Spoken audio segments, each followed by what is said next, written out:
Mona Lisa की शादी के मामले में राष्ट्रीय अनुसूचित जाति जनजाति आयोग यानी कि एनसीएसटी की जांच में बड़ा खुलासा हुआ है। लड़की को बालिग बताकर शादी कराई गई थी, लेकिन वो नाबालिग है। रिकॉर्ड के मुताबिक शादी के समय लड़की की उम्र मात्र 16 साल 2 महीने थी। तो वहीं महेश्वर थाने में आरोपी फरमान के खिलाफ पॉक्सो एक्ट और एट्रोसिटी एक्ट के तहत एफआईआर दर्ज की गई है। एनसीएसटी ने मामले में केरलम और मध्य प्रदेश के डीजीपी को दिल्ली तलब किया है। जांच में यह भी सामने आया है कि लड़की का जन्म 30 दिसंबर 2009 को हुआ था। 11 मार्च 2026 को केरल में हुए विवाह के समय वो नाबालिग थी। नगरपालिका महेश्वर से जारी एक फर्जी जन्म प्रमाण पत्र का उपयोग कर केरल के पुअर गांव में शादी का पंजीकरण कराया गया था, जिसे अब निरस्त करने की प्रक्रिया चल रही है।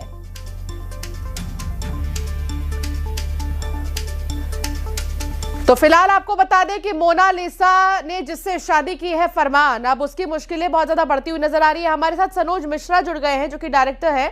सनोज जी, आपका बहुत स्वागत है न्यूज 18 पर। सनोज जी, एनसीएसटी की जांच में यह पाया गया कि नाबालिग है मोनालिसा, और जब उसने शादी की तो वो महज 16 साल 2 महीने की थी। जी बिल्कुल, आपकी बात सही है। और जिस दिन से इस शादी का जो एक तरह से साजिश की गई थी, उसी दिन से मैंने इस आवाज को उठाना शुरू किया और मैं पीड़ित परिवार को लेकर, उनके माँ बाप को लेकर मैंने शिकायत दर्ज कराई। आला अधिकारियों को मैंने सूचित किया और ये लड़ाई मैंने दिल्ली तक जारी रखी, क्योंकि मुझे विश्वास था कि जिस तरह से षड्यंत्र किया गया है धर्म को बदनाम करने के लिए, जिस तरह से षड्यंत्र किया गया है लव जिहाद को बढ़ावा देने के लिए, जिस तरह से सारी परतें खुल रही थी कि कैसे ट्रैप में जाल में फंसाकर उस पीड़ित परिवार को ले जाया गया, भोले भोले परिवार को ले जाया गया और उस लड़की को ब्रेन वॉश कराकर वहां पर जिस तरह से इस घटना को अंजाम दिया गया था, मैं उसी दिन से आहत था और सारा काम छोड़कर मैं इसी मिशन में लगा हुआ था। इस मुहिम में लगा हुआ था। क्या लग रहा है कि मोनालिसा का ब्रेन वॉश किया गया है? ये उनकी अपनी राय नहीं है या उनका अपना डिसीजन नहीं है? ये डिसीजन नहीं है। और दूसरी बात यह है कि जब अब वो चूंकि नाबालिग है तो जाहिर सी बात है मानसिक तौर पर वो तैयार नहीं है किसी भी डिसीजन के लिए, और ना ही उनका कोई डिसीजन माना जाएगा। यहाँ तक परिवार का हक होता है, परिवार का तो हमेशा लगता है जिंदगी भर होना चाहिए, लेकिन कानून में अगर देखा जाए तो अभी वो बालिग नहीं है। इस वजह से इनके इस तरह के कोई भी स्टेप सरकारी तौर पर, संविधान के तौर पर मान्य नहीं होंगे। और मैं यही बात पहले से ही एक डे 1 से मैंने बोलना शुरू किया। मेरे साथ बहुत राष्ट्रवादी लोग इकट्ठा हुए, साथ दिया उन्होंने, और इस जिहादी ने फिर मेरे खिलाफ अभियान चलाकर मोनालिसा को मेरे खिलाफ खड़ा कर दिया कि मेरे पे इल्जाम लगाया जाए, मुझे बदनाम कर दिया जाए, ताकि मेरी आवाज दब जाए और लव जिहाद का मुद्दा अलग डाइवर्ट हो जाए। लेकिन देश समाज, ठीक है, मैं दोबारा से आपसे बातचीत का सिलसिला जारी रखूंगी। सनोज जी, आप हमारे साथ जुड़े रहिए। आशुतोष पुरोहित मेरे संवाददाता मेरे साथ जुड़े हैं, उनके साथ विधायक मौजूद है। आशुतोष, मोनालिसा की उम्र 16 साल 2 महीने थी जब उन्होंने शादी की। हालांकि अब जब जांच की गई तो खुलासा ये हुआ कि वो नाबालिग है और अब फरमान की मुश्किलें बढ़ गई हैं। फरमान की मुश्किलें बढ़ गई कि जिस प्रकार से खुलासा हुआ है राष्ट्रीय जनजाति आयोग के द्वारा जो जांच का खुलासा किया है, ये बहुत ही बड़ी बात है। हमारे साथ विधायक जो है राजकुमार में खुद मौजूद है, जिन्होंने अभी प्रेस कॉन्फ्रेंस ली और उन्होंने आरोप लगाए। क्या कहना चाहेंगे? बिल्कुल उनको सजा होना चाहिए, क्योंकि मध्य प्रदेश की पुलिस ने पॉक्सो एक्ट, एट्रोसिटी एक्ट में कायमी प्रकरण पहले से ही दर्ज कर चुका है। अब केरला की पुलिस ने सहयोग करना चाहिए और मुलजिमों को मध्य प्रदेश भेजना चाहिए, जिससे खुलासा हो पाए कि ये अपराधी प्रवृत्ति के लोग हैं, क्योंकि कलावा पे इनके चलावा बर्दाश्त नहीं किया जाएगा। अच्छा, पुलिस एसपी से कोई बात हुई कि जिस प्रकार से एफआईआर दर्ज हुई है महेश्वर थाने में, उसको लेकर क्या कहना चाहिए? बिल्कुल, जिले के एसपी से बात हुई है और उन्होंने कहा है कि इसमें कायमी हो चुकी है। 24 मार्च में ही कायमी हो चुकी है। अच्छा, इसमें आप क्या लव जिहाद के जिस प्रकार से परिजन आरोप लगा रहे हैं, आप क्या मानते हैं? बिल्कुल, जो लव जिहाद हुआ है, जो कि महेश्वर विधानसभा क्षेत्र में आज तक नहीं हुआ, ऐसा लव जिहाद यहाँ जबरदस्ती बर्बरता पूर्वक लव जिहाद हुआ है, जो कि नहीं होना चाहिए था। अच्छा, मतलब लव जिहाद हुआ है। विधायक जी का सीधा साफ कहना, जो मोनालिसा के पिता है वो भी हमारे साथ मौजूद है। आप क्या कहना चाहेंगे जिस प्रकार से ये आपकी लगातार मांग थी कि मोनालिसा नाबालिग है, अब आयोग ने जांच जो दी है उसमें खुलासा होगा, क्या कहना चाहेंगे? मैं तो शुरू से बोलता था कि मेरी बेटी नाबालिग है, कोई मेरे सुन ही नहीं रहा था। सब महेश्वर वाले की सरकार की मैं खुश हूँ कि लेकिन आशुतोष, मोनालिसा ने तो अपने पिता पर, अपनी माता पर भी कई तरह के आरोप लगाए हैं कि पिता का ध्यान कभी मुझ पर नहीं रहता था, पिता दूसरी महिलाओं के साथ ज्यादा व्यस्त रहते थे, माता उनकी दारू पीती थी, नशा करती थी, उनका ध्यान कभी नहीं रहा है, ऐसे ही छोड़ दिया, तीनों बच्चे अपने दम पर पले हैं। कहते आरोप लगाए थे, तो ये क्या मानते हैं आप? कोई बाप और कोई माँ ऐसे नहीं करेगी कि अपने बेटे उनको बच्चे से छोटे से पन से गू पिसाब करके उसको पालेगी पोसेगी और पैसे के लिए मरेगी। मैं तो आज भी कहता हूँ मेरी बेटी जैसी है, मेरे को पैसे से कोई जरूरत नहीं है। अच्छा, अब माँ भी हमारे साथ है क्या? किस प्रकार की, अब जैसे खुलासा हो गया कि नाबालिग है, तो आप क्या गुहार लगाना चाहती? मैं यहाँ की सरकार से मदद मांगती कि मेरी बच्ची मेरे पास ला देना चाहिए, हाथ जोड़ के निवेदन करती हूँ। अच्छा। मेरी बच्ची नाबालिग है वो। लेकिन आशुतोष, मोनालिसा तो तैयार नहीं है अपने घर जाने के लिए। मोनालिसा तो ये कह रही है ना कि उन्हें अपने घर नहीं जाना, क्योंकि पैसों के लालच में खाली माँ बाप उनसे बात करना चाहते हैं, उनसे मिलना चाहते हैं। नहीं, ये माँ बाप जो है उनका सीधा और साफ आरोप है कि बहलाया फुसलाया जा रहा है। उन्होंने लव जिहाद के आरोप भी लगाए। उनका कहना है कि मोनालिसा को फरमान के द्वारा बहलाया फुसलाया गया है, इसलिए वो आरोप लगा रही है। और माँ बाप बहुत दुखी हैं। आज विधायक राजकुमार मेव के साथ यहाँ पहुंचे हैं, उन्होंने प्रेस कॉन्फ्रेंस ली है और जिस प्रकार से राष्ट्रीय जनजाति आयोग की जो रिपोर्ट आई, पिता से आप बात करिए और उनसे ये पूछिए कि अगर मोनालिसा नहीं चाह रही हैं अब उनके पास आना, वो कैसे कन्विंस करेंगे मोनालिसा को? क्योंकि मोनालिसा प्रेस कॉन्फ्रेंस जब की थी तो उनका यही कहना था कि मेरे माँ बाप सिर्फ पैसों के लालच के लिए मुझे अपने पास बुलाना चाहते हैं। मोनालिसा आपके पास आना नहीं चाहती है, पैसे की भी आरोप लगाए थे, तो आप अब वो आना नहीं चाहती, कैसे गुहार करेंगे आप? मैं तो ये बोलता हूँ सर कि मैं लाखों वीडियो देख रहा हूँ, हम बिना पढ़े लिखे मैं नाबालिग है, मैं उधर की सरकार से भी गुहार कर रहा हूँ कि नाबालिग बेटी को ना फंसाया जाए। उधर की सरकार भी ला देगी तो मेरे को हाथ जोड़ के वही मांगता हूँ कि मेरी बेटी को लाया जाए। उधर की सरकार से भी हाथ जोड़ता हूँ, इधर की भी सरकार से हाथ जोड़ता हूँ। मेरी बेटी को वो लोग काट पीट के फेंक देगी, वो पटाखे फुसला के लेके गए, मैं पटाखे फुसला के लेके गए और वो आरोप लगा रहे हैं कि वो उनकी बेटी को के साथ अनहोनी हो सकती, काट फेंक के फेंक सकते हैं, लव जिहाद के आरोप लग रहे हैं। परिजन सीधा साफ क्या कहना, परिजन क्या कहना चाहेंगे? वो उसको फुसला पटाके ले गए हैं और हमारे खिलाफ बयान दिला रहे हैं। वो सब झूठ बात है मोनालिसा की, वो नहीं बोल सकती ऐसा कि ऐसे मेरे मम्मी है, ऐसे मेरे पापा है, वो सब झूठ है। उसको फरमान बोलवा रहा है, फुसला पटाके सिखा के धमकी दे के उसको बयान दिला रहा है, वो सब झूठ है। और वो नाबालिग है, इतना कुछ उसको आता नहीं है। मोनालिसा के माता पिता से ये पूछिए कि क्या कभी उन्होंने मोनालिसा की जुबान से फरमान का नाम इससे पहले कभी सुना, या कभी मोनालिसा ने अपनी दिल की बात अपनी माँ से शेयर की कि उन्हें कोई पसंद है? पढ़ के बोलती हूँ। इधर की भी सरकार मैं आपसे ये पूछना चाहता हूँ, जैसे फरमान के साथ वो चली गई है, शादी कर ली है, कभी फरमान को लेके आपसे बातचीत की थी क्या? उसने कभी कुछ बताया था? वो पहले हमारे से बात एक ही बार किया था, तो उसमें भी धमकी दे रहा था, हिंदी में बोलो, हिंदी में बोलो, बोले आपकी भाषा में बात मत करो। मेरी लड़की को ऐसे बोल रहा था और फोन काट दिया था उन लोगों ने। अच्छा, और मैं तो किया और काट दिया उसने फोन। मेरे से बात नहीं ढंग से करते, उसकी भाषा भी नहीं आती। अभी कब से बात नहीं हुई है मोनालिसा से? मेरी लड़की को कम से कम करे, जब से शादी करी जब से बात नहीं हुई? नहीं हुई है। नहीं तो आप क्या चाहती हैं सरकार से? मैं सरकार से मदद मांगती कि मेरी बेटी को ला देना चाहिए। सबसे निवेदन करती हूँ कि मेरी बच्ची न्याय करेगी उस पर मंजूर है। इधर की भी सरकार जो न्याय करेगी, यहाँ पे अपनी सरकार के पास आके जो भी बोलेगी उसमें खुश है सर। आशुतोष, मोनालिसा तो कह रही थी कि अपने माता पिता के खिलाफ ही वो केस करेंगी। ढूंढूंगा, वो लोग काट पीट के फेंक देते हैं, मैं लाखों वीडियो में देख रहा हूँ। तो सब अब मोनालिसा ने एक प्रेस कॉन्फ्रेंस करी थी फरमान के साथ आकर, और उसने कहा था कि उनके माता पिता के पास वो जाना नहीं चाहती है और आपके खिलाफ केस करेंगी। तो मैं तो ये कह रहा हूँ कि सर उधर की सरकार में वो क्यों बोल रहे, इधर भी तो सरकार है, इतनी बड़ी सरकार, दबाव है, इसीलिए वो इधर आके क्यों नहीं बोलती, उधर क्यों बोल रहे? इधर भी आना चाहिए ना सर, इधर भी सनोज, ठीक है आशुतोष, आप बातचीत का सिलसिला जारी रखिए। सनोज मिश्रा जी भी हमारे साथ जुड़े।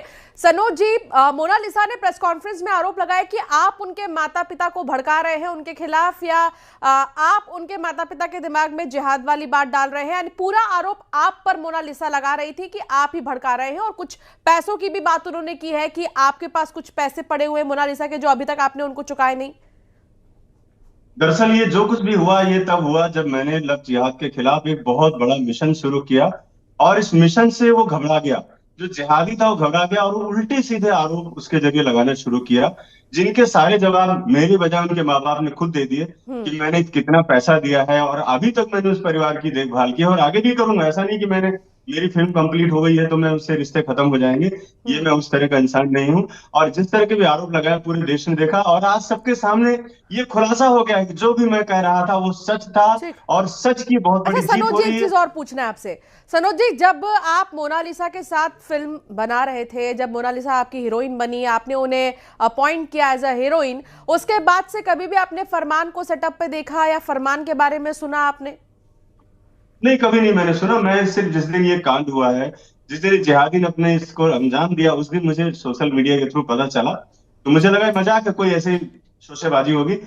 लेकिन थोड़ी देर बाद जब बहुत सारी बातें आने लगी तो मैंने जय सिंह जी को फोन लगाया और उनसे बात हुई तो उन्होंने रोते हुए सारी घटना बताई और बताया कि पुलिस स्टेशन के अंदर है और मैं बाहर खड़ा हूँ। तो मैंने उनसे कहा भी कि मेरी एक बार मोना से बात कराओ, शायद मुझसे हाँ। समझा पाऊं, लेकिन पुलिस वालों ने उनको जाने नहीं दिया अंदर। हाँ। अच्छा सनोज जी, एक आरोप और मोनालिसा आप पर लगा रही थी कि सनोज मिश्रा, ये मोनालिसा के वर्डिंग्स है कि सनोज मिश्रा जो कहता है वो वैसा है नहीं, वो उसके मुंह से खुद अल्लाह अल्लाह निकलता है और ढोंग करता है वो हिंदू बनने का। सनोज मिश्रा ने मेरे पैसे मार लिए, ये मोनालिसा के वर्डिंग्स हैं, ये मैं आपको नहीं बोल रही हूँ। उसने प्रेस कॉन्फ्रेंस में कहा। मोनालिसा के वर्डिंग है ही नहीं है, ये वो जिहादी के वर्डिंग है, जिसको ये भी नहीं पता है कि अल्लाह कौन है और भगवान कौन है, महादेव कौन है। तो वो इन चीजों को जिस तरह से उसने अपना आपको कृष्ण साबित करने के लिए उससे बुलवाया कि राधा कृष्ण के बारे में बोलो, या मुझे बोला कि मैं अल्लाह बोलता हूँ, अल्लाह बोलो। तो मुझे धर्म में, किसी के धर्म से मुझे नफरत नहीं है, नफरत मुझे कट्टरपंथियों से है। ये कट्टरपंथी जो पीएफआई का एजेंट है, मैं शुरू से कहता चला यहाँ तक कि सनोज मिश्रा जी, आप पर मोनालिसा ने यह भी आरोप लगाया कि आप उन्हें बैड टच करते थे शूटिंग के दौरान। आपके चरित्र पर उसने सवाल उठाए हैं प्रेस कॉन्फ्रेंस में। मैं कह रहा हूँ 400 लोगों के यूनिट और उनका पूरा परिवार 24 घंटे साथ में रहा है, उसके साथ साथ उसका घर, खानदान, परिवार, मकान, जिला, कहीं पर भी कोई आदमी बोल दे कि मैंने ऐसा कोई इसकी तरह से मेरा इंटेंशन रहा हो तो मैं मान जाऊंगा। खाली मोनालिसा के कहने से या फरमान के कहने से थोड़े हो जाएगा। फरमान तो क्या था, आज पूरी देश दुनिया के सामने एक्सपोज हो रहा है ना वो। आज तो उसने दिखा लेकिन फरमान से आपकी क्या दुश्मनी है सनोज जी? आपको ऐसा क्यों लग रहा है कि फरमान आपको टारगेट कर रहा है? अरे क्यों नहीं लग रहा है, आप तो देख ही रहे, तो सामने इसमें लग क्यों रहा है? लगने की बात ही नहीं। जो लड़की एक शब्द नहीं बोल सकती थी, जिस आदमी ने साधु बनकर के गया उज्जैन में, उसको बहका फुसला के फिल्म के बहाने लेके गया, कहाँ गई फिल्म, कहाँ बनी फिल्म? तो अलग ही फिल्म बना लिया ना। तो ये बहुत बड़ा साजिश है मेरे साथ। अभी मैं आपको बताना आशुतोष भी हमारे साथ जुड़े। आशुतोष, मोनालिसा के पिता इसे कैसे देखते हैं? क्या एक साजिश है और साजिश के पीछे का क्या मकसद हो सकता है? उनके पिता क्या कह रहे हैं? आशुतोष जी, पिता ने जैसे पिता से मैं बात की, क्या साजिश है, क्या लगता है आपको? वो साजिश नहीं है तो फिर क्या है सर? खुला खुला तो दिख ही रहा है कि आप उधर भी सरकार है, इधर भी सरकार है, उसको यहाँ पे भी लाके बोल सकते हैं। अब मेरी बेटी को उधर क्या मालूम किस दबाव में ला के वहीं रख रहे, यहाँ पे भी आके इंसाफ मिल सकता है, क्यों नहीं मिलेगा सर? इंसाफ की गुहार लगा रहे। मैं महत्वपूर्ण बात ये बताना चाहूंगा कि मोनालिसा फरमान की शादी का जो विवाद हुआ, उसके बाद अगर महेश्वर में किसी ने आवाज उठाई है तो भाजपा के मंडल अध्यक्ष विक्रम पटेल, वो हमारे साथ मौजूद है। विक्रम पटेल जी, क्या मानते हैं जिस प्रकार से ये पूरा मामला खुलासा हुआ है? देखिए, शुरू से ही हम बार बार कह रहे हैं कि ये लव जिहाद है, लव जिहाद है, लव जिहाद है। ये हमारे सनातन धर्म को बदनाम करने के लिए इस प्रकार का षड्यंत्र चल रहा है और इस प्रकार के अनेक काम ये कर रहे हैं। इनका जो संगठन है पीआई भाई, जो ये केरल में जाके इस प्रकार का इन्होंने काम करा, जिस प्रकार की फिल्में बनी थी, केरला स्टोरी, मणिपुर डायरी, जो हिंदू बेटियों को जागृत करने के लिए बन रही थी, उस फिल्मों को गलत संदेश देने के लिए, एक नैरेटिव सेट करने के लिए इस प्रकार का इन्होंने षड्यंत्र रचा। पर आज सत्य सामने आ चुका है। एसटी आयोग, मानव अधिकार आयोग ने अपनी जांच में स्पष्ट लिया है और ओरिजिनल जन्म प्रमाण पत्र उसका जो हॉस्पिटल से प्राप्त हुआ है, जो हमारे पास है, मोनालिसा नाबालिग है और ये लव जिहाद में ये बेटी नहीं, ऐसी अनेक बेटियों के साथ में ये इस प्रकार का षड्यंत्र कर रहे हैं। नहीं तो अब कार्रवाई होगी, क्योंकि सरकार भी आप ही की है। 100% इस पे कार्रवाई होगी। और आशुतोष, मोनालिसा ने अपने प्यार को कंपेयर किया है श्री कृष्ण और राधा जी के प्रेम से, उन्होंने कंपेयर किया।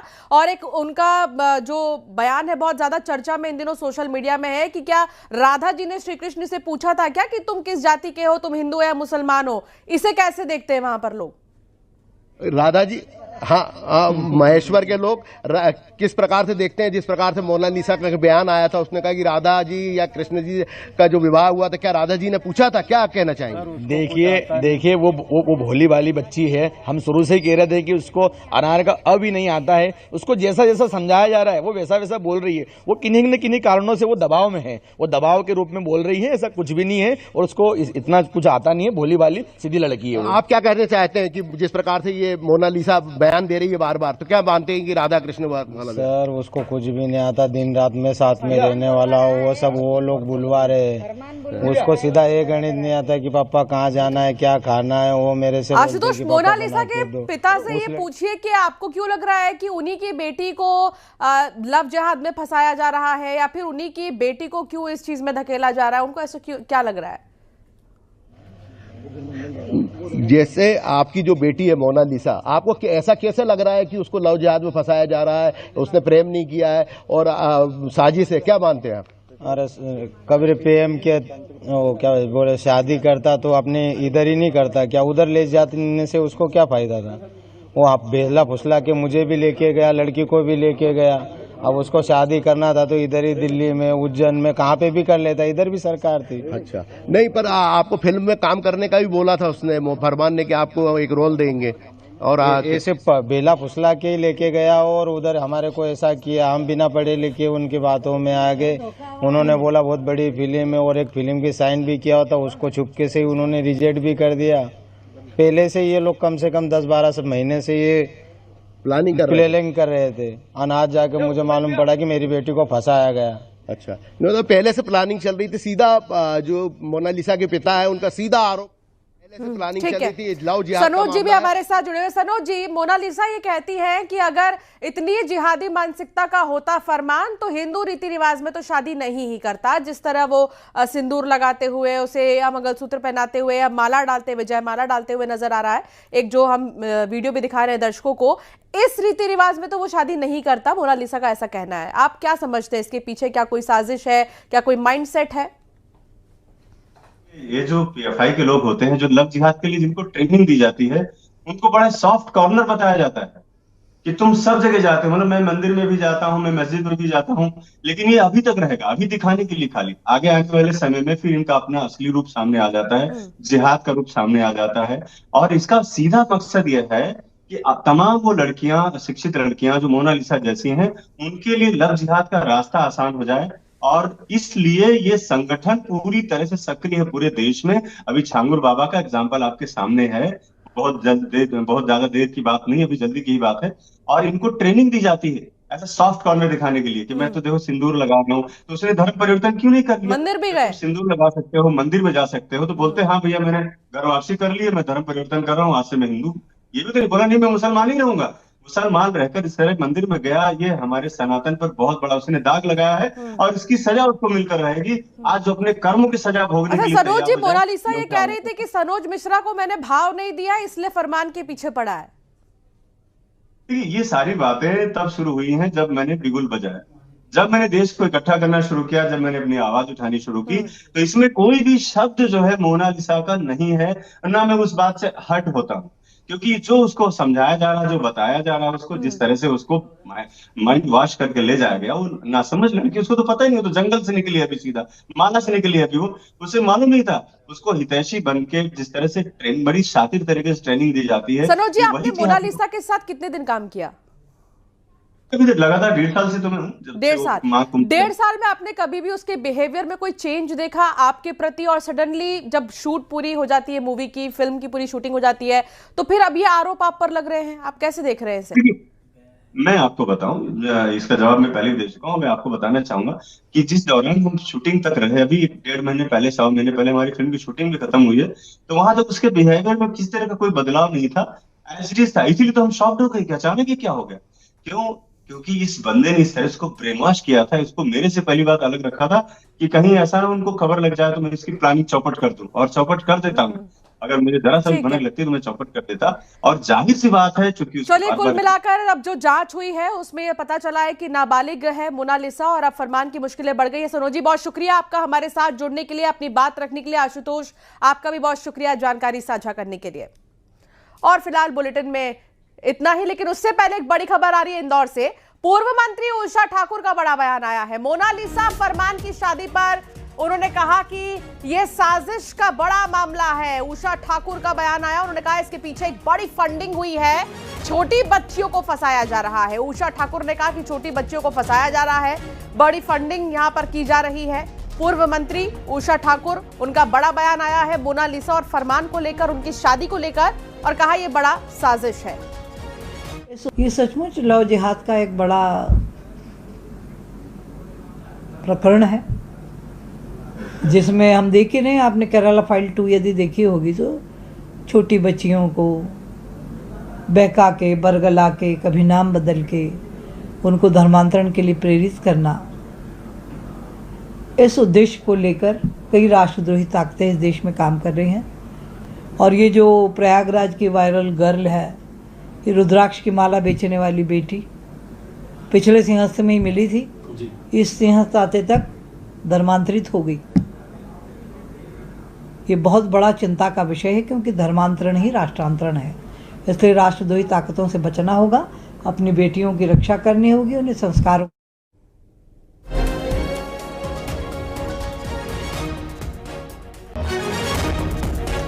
तो फरमान और मोनालिसा की शादी पर उषा ठाकुर का बयान आया और उन्होंने कहा कि ये बड़े साजिश का मामला है, फंडिंग भी इसमें की जा रही होगी, इसमें कोई शक नहीं है। केरला स्टोरी का उन्होंने जिक्र किया, उन्होंने कहा कि छोटी बच्चियों को इसमें फंसाया जा रहा है।